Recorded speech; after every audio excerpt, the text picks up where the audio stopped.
বিশেষ সুবিধায় সরকারি চাকরিজীবীদের বেতন বাড়বে কমপক্ষে ১,৫০০ টাকা, অবসরভোগীদের ৭৫০ টাকা।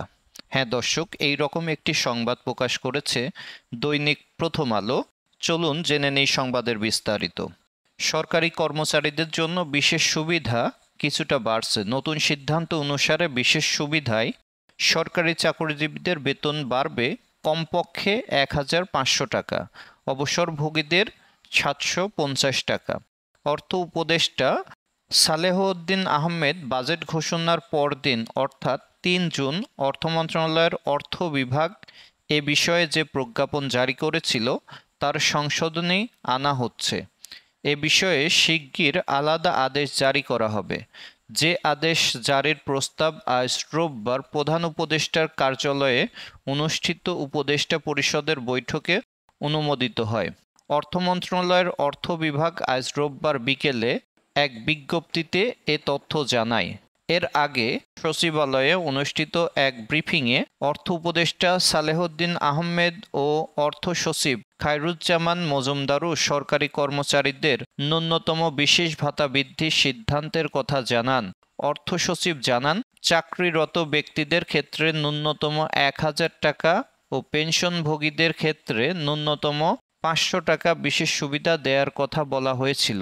এটা বেড়ে এখন চাকরিরত ব্যক্তিদের ক্ষেত্রে হবে ন্যূনতম ১,৫০০ টাকা আর পেনশনভোগীদের ক্ষেত্রে হবে ন্যূনতম ৭৫০ টাকা। বাজেট পেশের আগে কমিটি গঠন করে সরকারি কর্মচারীদের মহার্ঘ ভাতা দেওয়ার বিষয়ে কাজ করা হয়েছিল, কিন্তু মহার্ঘ ভাতা দেওয়া থেকে সরে এসে পরে বিশেষ সুবিধা দেওয়ার ঘোষণা দেয় সরকার।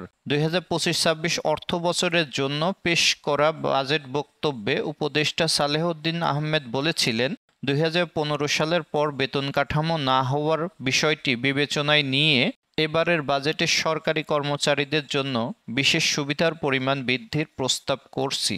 সরকারের ঘোষণা অনুসারে ১ জুলাই ২০২৫ থেকে গ্রেড 1 ও তদূর্ধ্ব গ্রেড থেকে ৯ পর্যন্ত ১০% এবং গ্রেড ১০ থেকে গ্রেড ২০ পর্যন্ত ১৫% হারে বিশেষ সুবিধা দেওয়ার প্রজ্ঞাপন জারি হয়। এতে বলা হয়, জাতীয় বেতন কাঠামোর আওতাভুক্ত সরকারি, বেসামরিক, স্বশাসিত রাষ্ট্রায়ত্ত প্রতিষ্ঠানগুলো, ব্যাংক, বিমা, আর্থিক প্রতিষ্ঠান, বর্ডার গার্ড বাংলাদেশ, বিজিবি ও পুলিশ বাহিনীতে নিয়োজিত কর্মচারী ও পেনশনভোগীদের পুনঃস্থাপনকৃত জন্য এ বিশেষ সুবিধা কার্যকর। অর্থ বিভাগের প্রজ্ঞাপন অনুযায়ী অবসর ছুটিতে থাকা কর্মচারীরা পিআরএল-এ যাওয়ার আগ পর্যন্ত সর্বশেষ প্রাপ্ত মূল বেতনের ভিত্তিতে বর্ণিত গ্রেড ভিত্তিক হারে বিশেষ সুবিধা পাবেন। পেনশন পুনঃস্থাপনকৃত কর্মচারীরা সরকার থেকে পেনশন গ্রহণকারী কর্মচারীদের পেনশনের বিদ্যমান অংশের উপর বর্ণিত গ্রেড ভিত্তিক হারে বিশেষ সুবিধা পাবেন।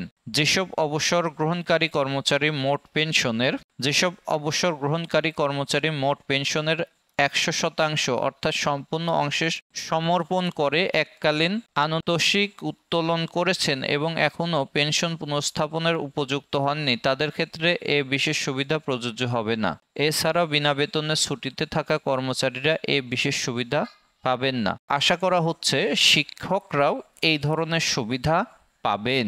ভিডিওটি ভালো লাগলে লাইক এবং শেয়ার করুন, সাবস্ক্রাইব করে পাশে থাকুন, কমেন্ট করে আপনার মূল্যবান মতামত জানান। দেখা হবে নতুন কোনো আলোচনায়। আল্লাহ হাফেজ।